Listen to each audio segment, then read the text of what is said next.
Metrics tell me that this podcast is enjoyed by people in many different countries outside of my own. To those listeners, a warning. This will be a very Canadian episode. I'm Larry Fedoruk, and this is Later That Same Life. On my weekly podcast, topics, discussions, stories from our lives. Season 8, Chapter 13. Gord. A couple of weeks ago, music legend Gordon Lightfoot died at age 84, failing health, natural causes. He was the last survivor of what had recently become known in Canada as the Three Gords: Gord Downie, Gordon Pinsent, and Gordon Lightfoot. The photo of the three together became a real I Am Canadian icon. They had posed for the pic backstage at Toronto's Massey Hall before a Blue Rodeo concert in February of 2017.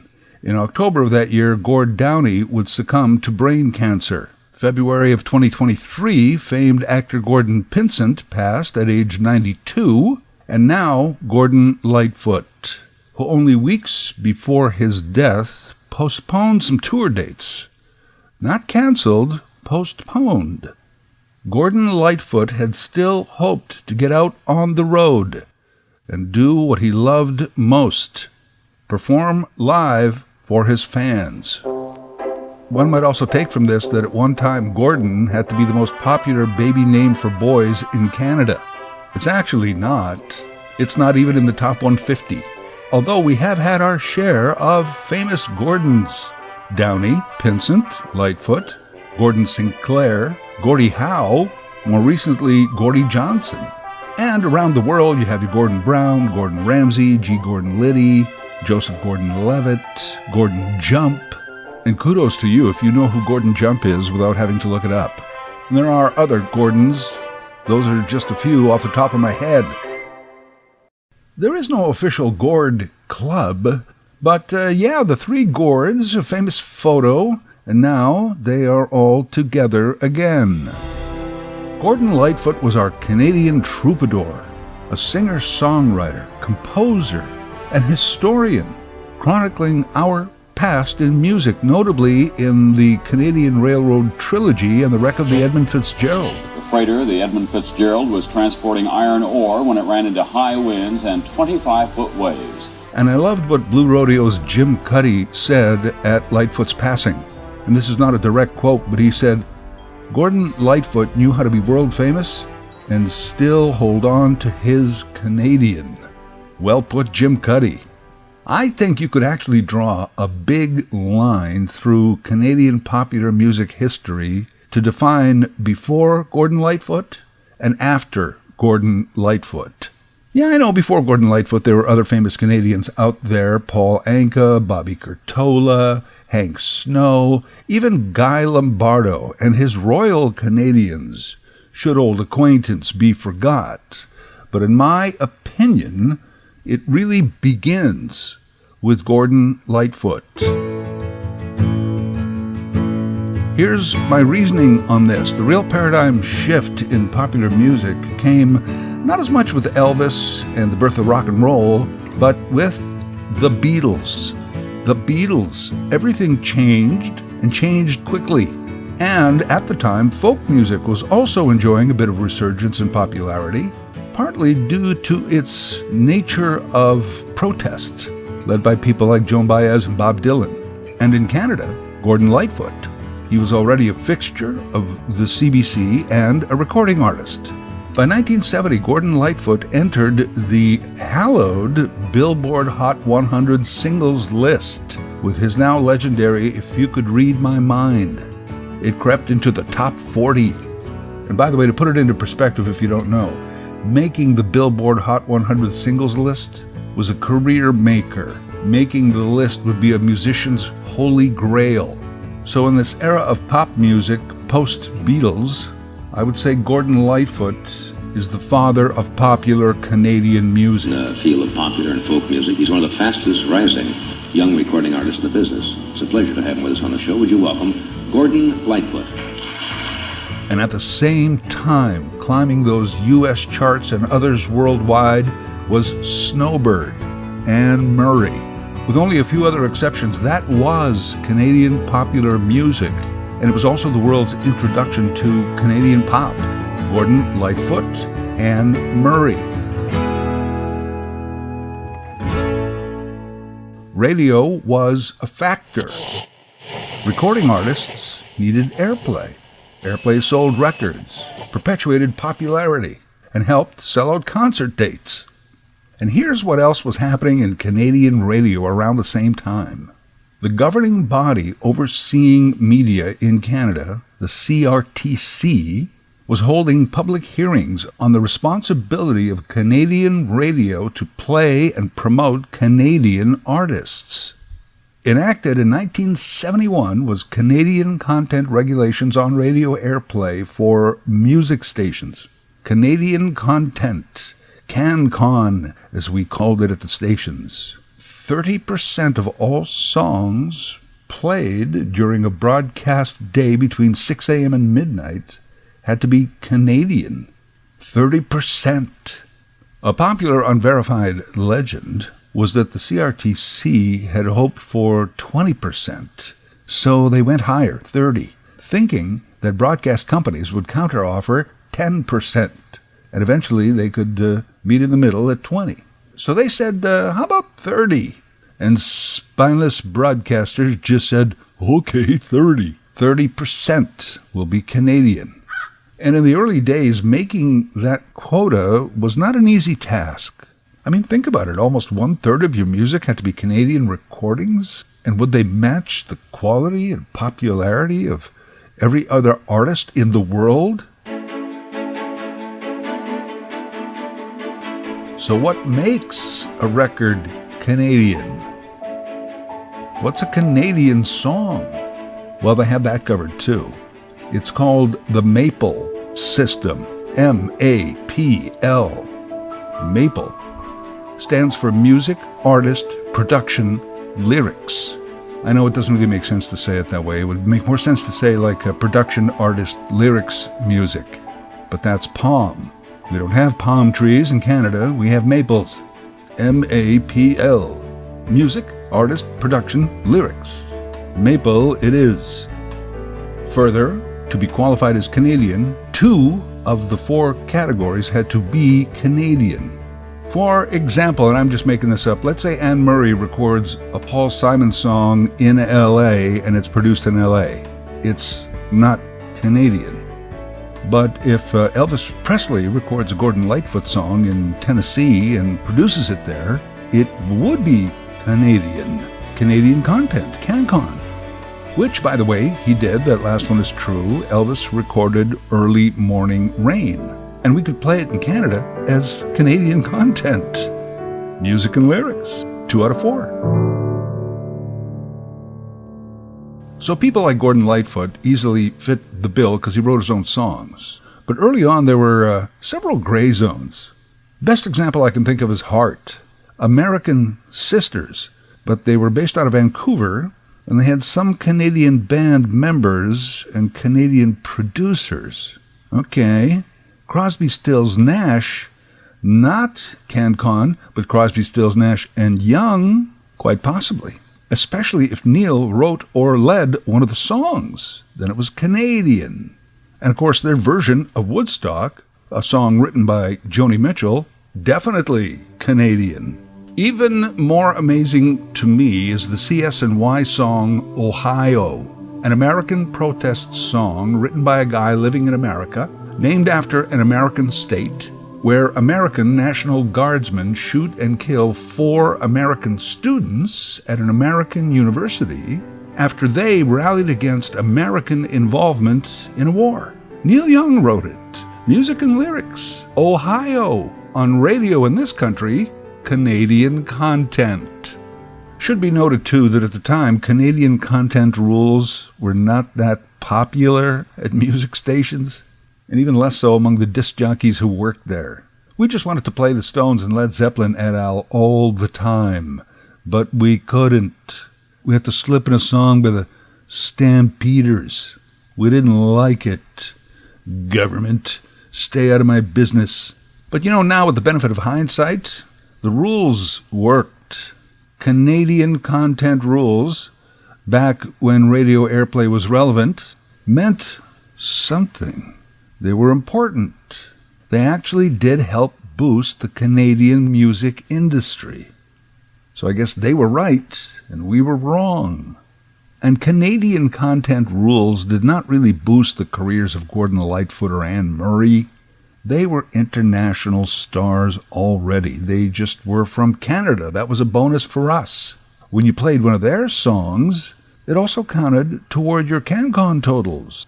And as a young, aspiring radio personality, I remember getting tapes from Los Angeles, New York, Chicago, and the big-time DJs we were trying to emulate. And those guys would be introducing Anne Murray and Gordon Lightfoot songs. 6:04 in the morning. It's Robert W. How you doing out there today? I know, it's awful early. It's cloudy again.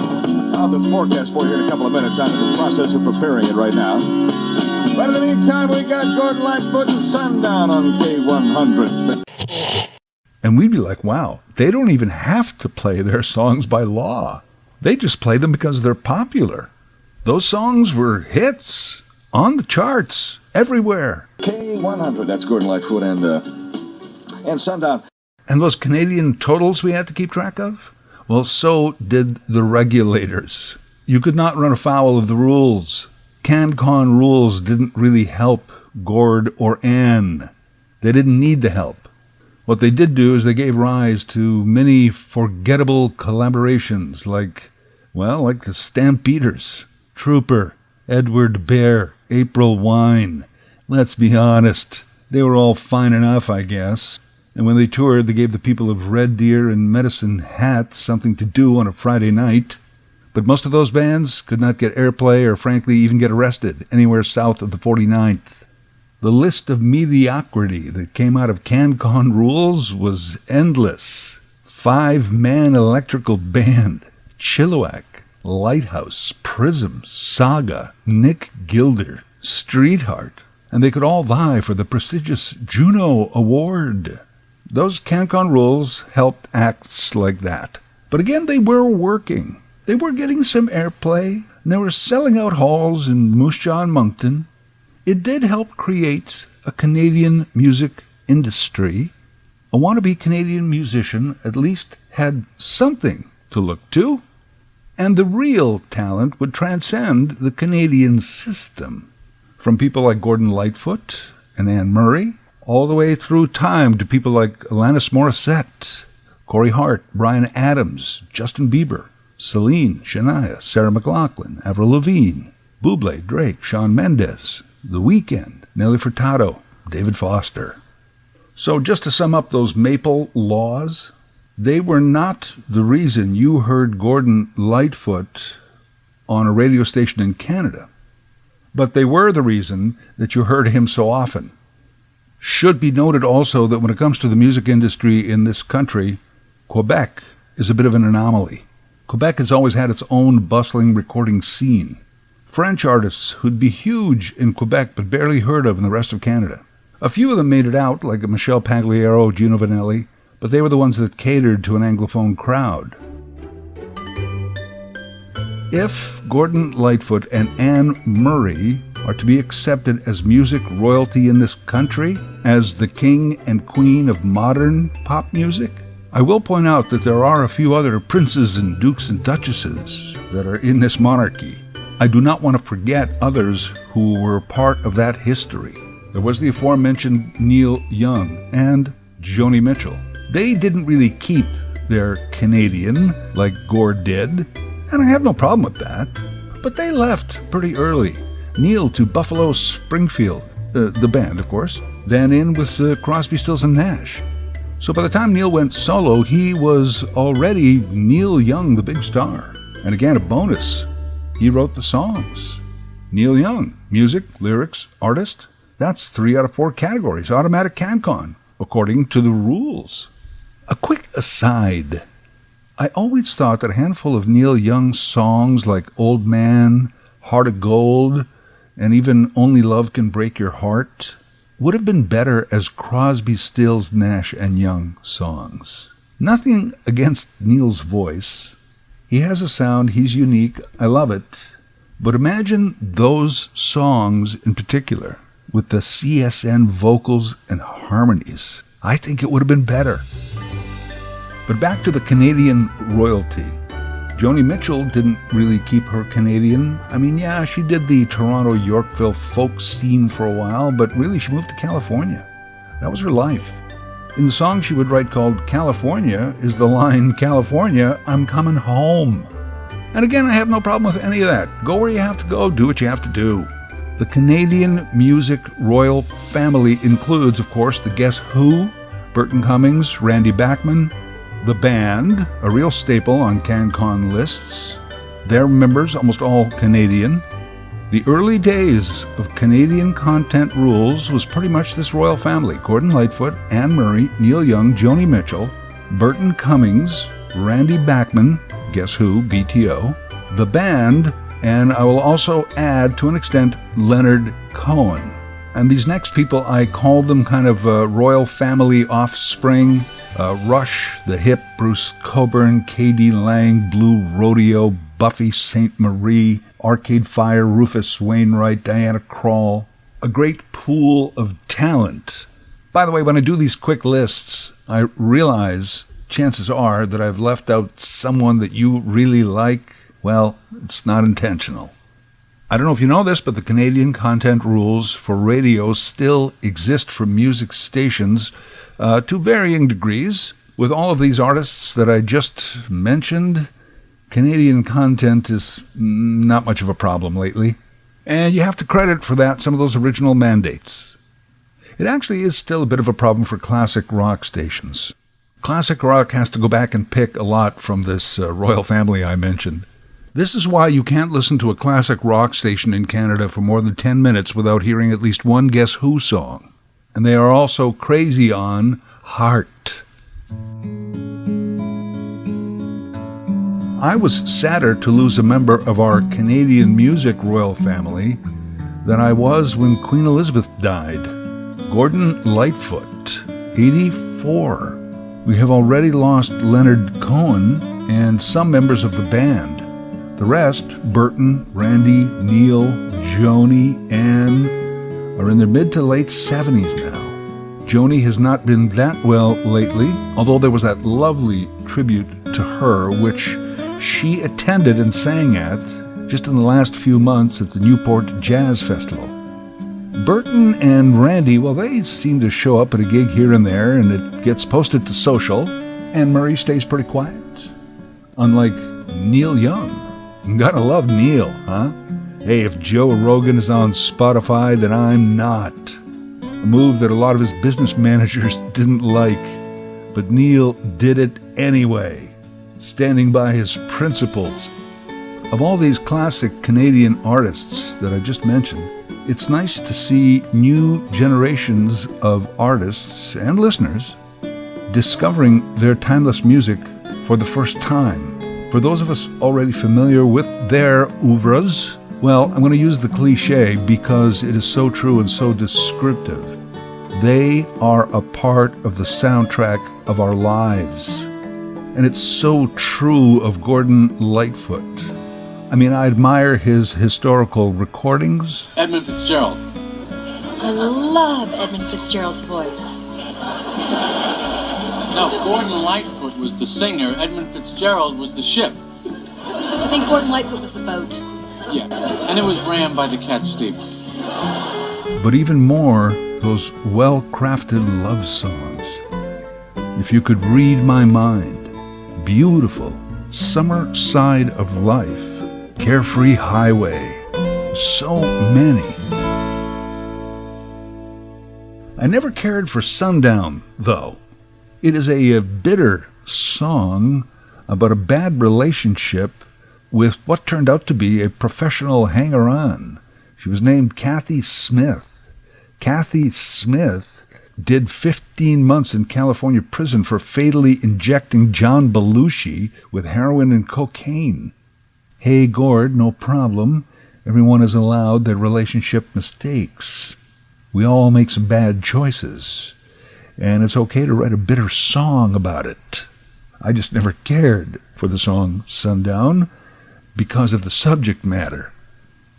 Also, I'm one of the few Canadians my age who has never seen Gordon Lightfoot perform live. Somehow just never happened. And these guys are so timeless, you feel like they're going to be around forever. Oh, I'll see Gordon Lightfoot one day. And then not. Incidentally, I always find this line darkly funny. Somebody already said this to me. They said, I saw Gordon Lightfoot when he was still alive.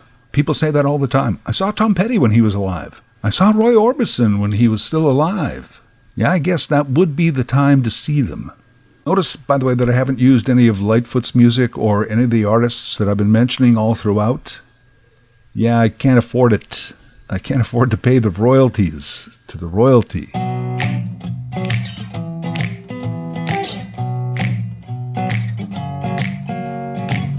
Gordon Lightfoot died at the same time that I had been watching the director's cut of the movie Woodstock, the concert film / documentary that chronicled the 1969 massive 3-day festival of music, peace, and love. I just happened to come across it one night when I was flipping through the channels. That's what we used to do before we did streaming. And it was just starting, so I hit record, and I've kind of been watching it in bits and pieces over the course of several nights. All the classics, Richie Havens, The Who, Santana, Joe Cocker, Hendrix. And between performers, there's those interviews with the patrons, kids with a hope for the future, kids who believed that this was their time, and it was represented by this event, the time to change the world. And a bunch of other kids who were just gooned on acid. What we have in mind is breakfast in bed for 400,000. When Woodstock happened, I was just a kid in the middle of nowhere, Canada. But a couple of years later, when the movie came to our local theater, that was our Woodstock. We bought tickets and tried to score some weed. We couldn't, but, we did go to the movie. And that was the first time I remember smelling weed in a place where you weren't expecting to be smelling weed. The whole thing was a trip, man. So here I am again watching Woodstock, still no weed, but I am tripping back to those days, trying to figure out what happened to our lofty goals of changing the world. And then I see that Gordon Lightfoot has died. There was Lightfoot and Woodstock on my radar at about the same time. And I was lamenting the loss of both. And I still am. And then I thought, well, it's okay to be sad that they are gone. But I should also at least be very grateful that they were once here. Later That Same Life is written, voiced, and produced by Larry Fedoruk. LarryFedoruk37@gmail.com. Subscribe to Larry's podcast YouTube channel. Get automatic notifications with each new episode.